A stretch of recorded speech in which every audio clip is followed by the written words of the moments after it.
미적분 과목 10번째 시간. 넓이는 유한하지만 둘레의 길이는 무한한 도형. 프랙탈에 대한 이야기입니다. 이런 것들을 설명해 보겠습니다. 이런 도형이 있습니다.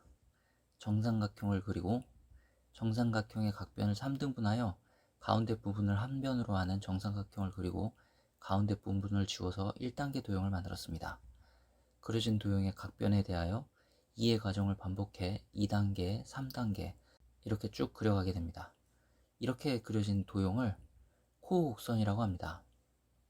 이 코어 곡선의 둘레의 길이를 구해봅시다. 삼각형의 한 변의 길이를 1이라고 하면 이 정삼각형의 둘레의 길이는 3이 됩니다. 1단계 코어 곡선의 둘레의 길이는 한 변의 길이가 1인 것을 3분의 1 했고 그것이 한쪽에 4개가 있죠. 그런 변이 3개가 있습니다. 그래서 그 둘레의 길이가 이렇게 계산이 됩니다. 2단계는 가상의 삼각형에서 한쪽 변을 봅시다. 3분의 1에 3분의 1이 4개가 있는 것이 또 4개가 있죠. 그런 것이 3개가 있습니다. 정리하면 이렇게 둘레의 길이를 구할 수 있습니다. 3단계에서는 이렇게 구해집니다. 여기서 규칙을 찾으면 n단계에서는 둘레의 길이가 이렇게 구해짐을 알 수가 있고 무한히 반복하면 둘레의 길이는 무한대가 됩니다. n이 무한일 때 둘레의 길이는 무한이 되는 것입니다. 이제 넓이를 구해봅시다. 삼각형의 넓이를 a라고 합시다. 1단계에서는 정삼각형의 길이의 3분의 1인 정삼각형이 3개가 붙죠. 길이가 3분의 1로 줄어들므로 넓이는 9분의 1로 줄어듭니다. 그래서 정삼각형의 세 변에 붙게 되는 작은 정삼각형의 넓이는 9분의 1 a고 이런 게 3개가 더 붙습니다. 2단계에서는 9분의 1의 제곱의 a인 크기의 삼각형이 변 4개에 붙는데 그런 부분이 3개가 더 있죠. 그래서 다음과 같은 넓이가 더해집니다. 3단계에서는 이만큼의 넓이가 더해지게 됩니다. 이런 과정이 반복되므로 무한단계의 코어 곡선의 넓이는 이 값을 계산한 것이 되겠습니다. 이것을 잘 보면 첫째 항을 제외하고 두 번째 항서부터 첫째 항이 9분의 1 a 곱하기 3이고 공비가 9분의 4인 등비수열임을 알 수 있습니다. 그래서 무한등비급수의 합으로 그 합을 구할 수 있습니다. 계산하면 5분의 8a를 얻습니다. 즉 무한단계의 코어 곡선의 넓이는 코어 눈송이라고도 하는데요. 그 코어 곡선의 넓이는 5분의 8a가 됩니다. 여기서 주목할 사실은 무한단계의 코어 곡선은 유한한 넓이를 싸고 있는 둘레의 길이가 무한하다는 것을 확인해야겠습니다. 이런 도형도 있습니다. 시어핀스키 삼각형이라고 부르는 것인데 어떻게 그렸는지는 그림을 보면 알 수 있겠죠. 삼각형의 각변에 중점을 연결한 내부의 삼각형을 제거하는 것입니다. 둘레의 길이를 구해봅시다. 0단계의 삼각형의 둘레의 길이는 3입니다.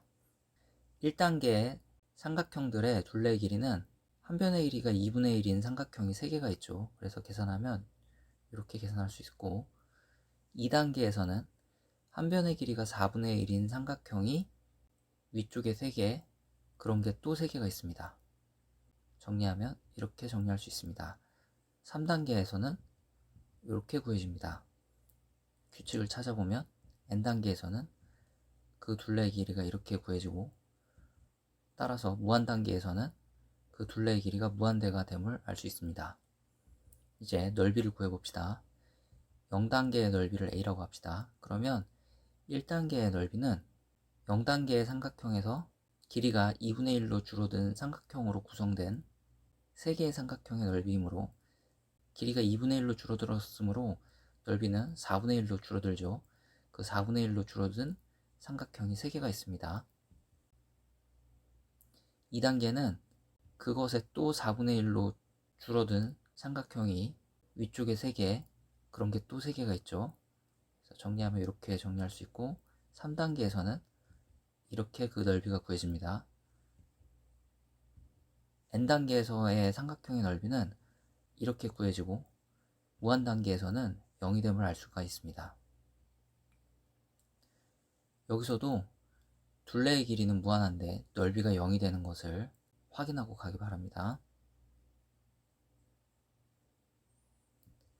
이제 차원에 대해서 이야기해 봅시다. 점이 있습니다. 0차원이죠. 점을 다른 방향으로 끌고 가면 선이 생기고 1차원이라고 이야기합니다. 선을 또 다른 방향으로 끌고 가면 면이 생기고 이것은 2차원이라고 하죠.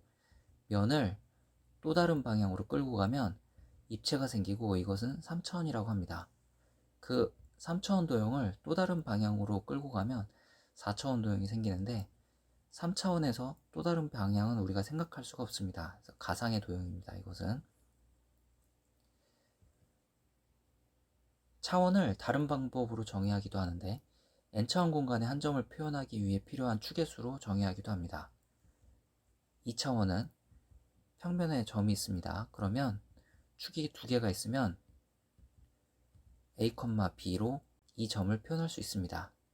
즉 x축과 y축, 축이 두 개가 있으면 2차원의 점을 표현할 수 있습니다. 3차원 공간의 점은 표현하기 위해 3개의 축이 필요합니다. x축 방향으로 a만큼, y축 방향으로 b만큼, z축 방향으로 c만큼 같으면 이 a점의 좌표는 이렇게 표현하는 것입니다. 즉 n차원 공간의 한 점을 표현하기 위해 필요한 축의 수로 차원을 정의하기도 합니다. 또 다른 차원의 정의를 알아봅시다. D차원의 단위 길이로 구성된 도형을 각 차원에 대해 L등분할 때 동일한 도형 N개가 나타난다면 이 D와 L과 N 사이에 이런 식이 성립하게 됩니다. 이것으로 차원을 정의하게 됩니다. 예를 들어 1차원 도형이 있습니다. 이 도형을 한 등분하면 동일한 도형 한 개가 생기죠. 따라서 이런 식이 성립하게 되고 여기서 D는 1임을 알 수 있습니다. 처음에 1차원 도형이라고 했는데 이 식으로도 D가 1임을 확인할 수 있었죠. 만약 이 1차원 도형을 3등분하면 동일한 도형 3개가 나타납니다. 이것은 식으로 이렇게 쓸 수 있습니다. 이런 경우에도 D는 1을 얻습니다. 즉 직선은 1차원입니다. 이런 3차원 도형이 있습니다. 위의 정의로 D = 3을 얻을 수 있는지 확인해 봅시다. 이 도형을 각 차원에 대해서 3등분하면 동일한 도형 27개가 나타나게 됩니다. 식으로 쓰면 다음처럼 쓸 수 있습니다. 여기서 D는 3을 얻게 되죠. 즉, 이 도형은 3차원 도형이다 라는 것을 이런 정의를 통해서도 알 수 있습니다. 만약 이 도형을 각 차원에 대해서 2등분한다면 동일한 도형 8개가 나타나죠. 식으로 쓰면 다음처럼 쓸 수 있습니다. 여기서도 D는 3을 얻습니다. 이런 방법으로도 이 도형이 3차원 도형임을 확인할 수 있습니다. 이전에 정의했던 차원의 정의와 모순되지 않습니다. 이제 차원의 정의를 이런 식을 통해서 알아봅시다. 이 식은 로그를 활용해 이렇게 변형할 수도 있습니다.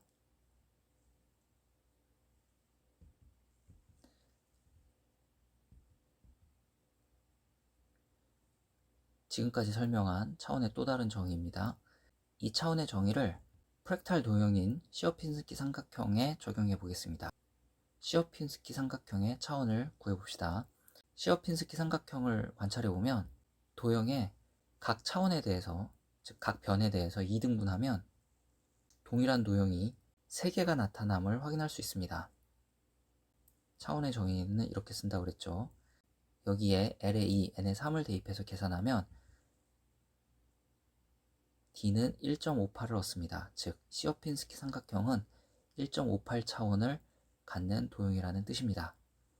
이 도형이 무한대 단계에서 둘레의 길이가 무한대가 되고 넓이가 0이 되는 것을 아까 계산했죠.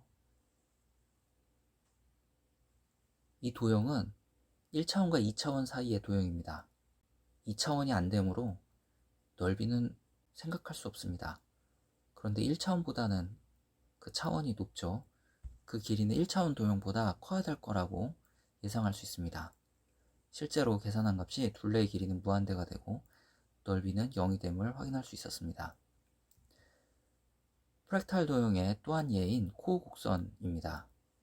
이 코어 곡선은 한 변에 대해서 3등분하면 동일한 도형 4개가 나타남을 관찰할 수 있습니다. 차원의 정의에 L에 3을 대입하고 N에 4를 대입해서 계산하면 1.26을 얻습니다. 즉 코어 곡선은 1.26차원을 갖습니다. 한 변에 대해서 그렇습니다. 실제로 무한대 단계에서 코어 곡선의 길이가 무한대가 됨을 확인할 수 있었죠. 이 코어 곡선이 1차원보다 큰 차원을 갖기 때문에 이런 성질을 갖게 됩니다.